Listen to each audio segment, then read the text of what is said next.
employment lawyer Chantel Goldsmith joins us right now. Chantal, it seems like a no-brainer. I mean, one has to wonder how big of a problem this is.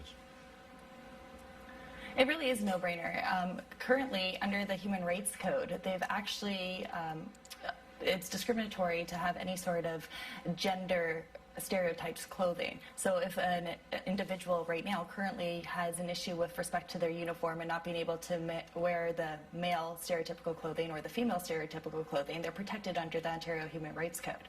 This legislation would further protect them from mandating any sort of heels or unsafe footwear that would allow them to be free from reprisal in the workplace. So that would mean that the employer would not be able to discipline them if they refuse to wear that footwear. Sure, but you know, Chantal, you've probably been to some restaurants where you notice that all of the young ladies who work in the restaurant are the same type.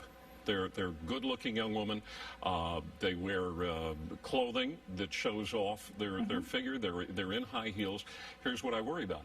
You go in to apply for a job at a restaurant like this. We know what they're looking for, right? And so yes, right off the bat, there can be discrimination that takes place right there.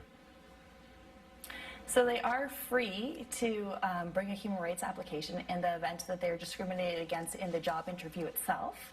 So that would protect them in that sense. But how do you prove that, Chantal? How do you prove it? It would be up to the employers have an obligation to prove that it was a bona fide occupational requirement that they wear the uniform required of them. So if an individual comes in and says, I don't feel comfortable wearing that attire, and the employer says you have to wear it, then it would be up to the employer to show.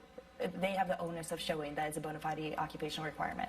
Yeah, a lot of the times things are implied and they're not stated. They're certainly not going to put something like that down in writing, are they? Likely not, no. Okay, so you're a young lady going into a place, you see what everybody else is dressed like, and you know what the expectations are. So that sort of thing, I would think, might just continue. It may continue, but with bills coming into place like this, and if this act, the amendments to the act do become enforced, then it gives further protection to these individuals to be free from the reprisal of their employers for saying no to these kind of uniform requirements or dress code requirements. All right, employment lawyer Chantel Goldsmith. Thank you, Chantel. Nice to talk to you. Thanks very much, Ken. Pleasure.